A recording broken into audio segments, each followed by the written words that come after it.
Hello and hi everyone, সকলকে আমার অনেক শুভেচ্ছা।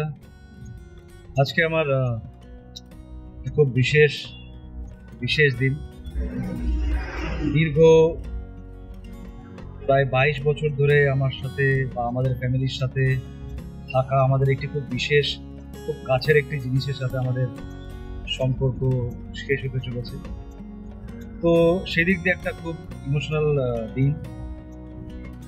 এবং আজকের দিনটা আমি আমাদের ফ্যামিলির একটি গাড়ি, যার নাম ফিয়েট প্যালিও স্পোর্টস, সেই গাড়িটাকে আমি ডেডিকেট করতে চাই। খুব আহামরি একটা জিনিস নয়, কিন্তু আমরা খুব ইমোশনালি এই গাড়ির সাথে অ্যাটাচ ছিলাম। এবং যেরকম সময়ের সাথে সাথে সব কিছুরই একটা শেষ আসে, এরও প্রায় শেষ হয়ে এসছে এবং তাকে বিদায় জানানোর সময় এবার খুব শীঘ্রই হতে চলেছে। তাই তার আগে তার সাথে এটা হয়তো আমার শেষ ড্রাইভ, কারণ এরপরে আমি চলে যাবো, আর দেখা হবে। তা সেই দিক দিয়ে একটা খুব ইমোশনাল একটা দিন আমার কাছে। তো আমার যে সমস্ত বন্ধুরা, আমার সমস্ত রিলেটিভ যারা বাইরে রয়েছে, তাদের সাথে আমি এটাই শেয়ার করতে চাই। তারাও জানে এবং আমার অনেক বন্ধুরা, তাদের অনেক ঘটনা এই গাড়ির সাথে তাদের জড়িয়ে রয়েছে, অনেক স্মৃতি আছে। এর একটা ছোট্ট স্টোরি বলি। এর নেওয়ার পেছনে যে কারণটা ছিল, 2002-তে আমরা প্ল্যান করে যে একটা গাড়ি নেব, এবং তখন আমি কলকাতায় ছিলাম। তো এরকম অনেক কিছুই আমরা গাড়ি সার্চ করছিলাম। তখন তো আর এরকম ইন্টারনেট বা এই সমস্ত ব্যাপার ছিল না যে ওখানে দেখে সমস্ত রিভিউজ বা নানান কিছু দেখে তারপর একটা জায়গায় ফাইনাল করা যেত। তো আমি তখন খুব ওই গাড়ির ম্যাগাজিন কিনতাম, বিভিন্ন স্টেশন যেখানে যেখানে পেতাম গাড়ির ম্যাগাজিন কিনে দেখার চেষ্টা করতাম কোনটা আপডেটেড, কোনটা ভালো। তো এরকম অনেক কিছু দেখে আমরা ঠিক বুঝে উঠতে পারছিলাম না কোনটা নেব। হঠাৎ করে একদিন একটা জায়গায় আমি একটা পেট্রোল পাম্পের পাশ দিয়ে যেতে গিয়ে দেখলাম সেখানে একটি গাড়ি, এবং সেটা ছিল এই কালারের একটি ফিয়েট প্যালিও।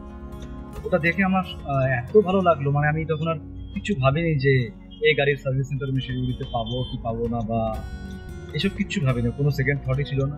আমি সোজা বাবাকে বললাম, বাবা চলে এলো কলকাতায়, আমরা ওটা ফাইনাল করলাম। এবং তার 3 মাস পর, সেই সময় গাড়িটা ডেলিভারির ওয়েটিং পিরিয়ড ছিল 6 মাস, কিন্তু আমরা 4 মাসের মাথায় আমরা গাড়িটিকে এগিয়েছিলাম এবং কলকাতা থেকে ড্রাইভ করে শিলিগুড়ি নিয়েছিলাম। তারপর সেই গাড়িকে নিয়ে আমরা অনেক জায়গায় গিয়েছি এবং তারও অনেক আমাদের স্মৃতি আছে।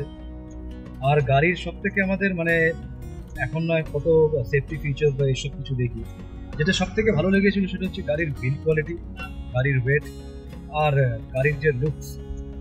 এত একটা স্পোর্টি ব্যাপার ছিল এই কালার, বিশেষ করে। তো এই কালারটা সেই সময় ফিয়েট বাদ দিয়ে আর কেউ মার্কেটে আনেই।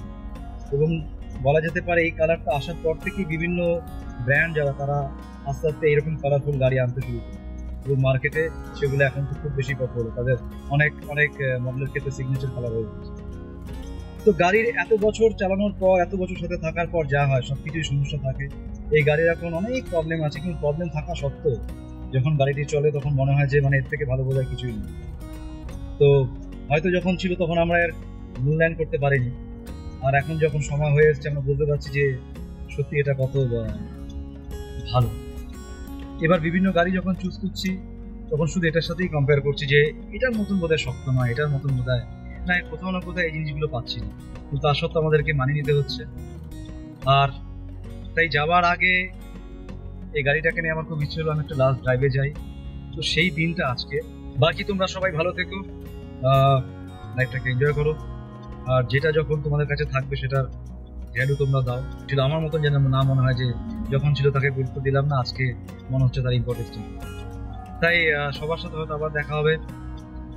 Till then take care, bye by.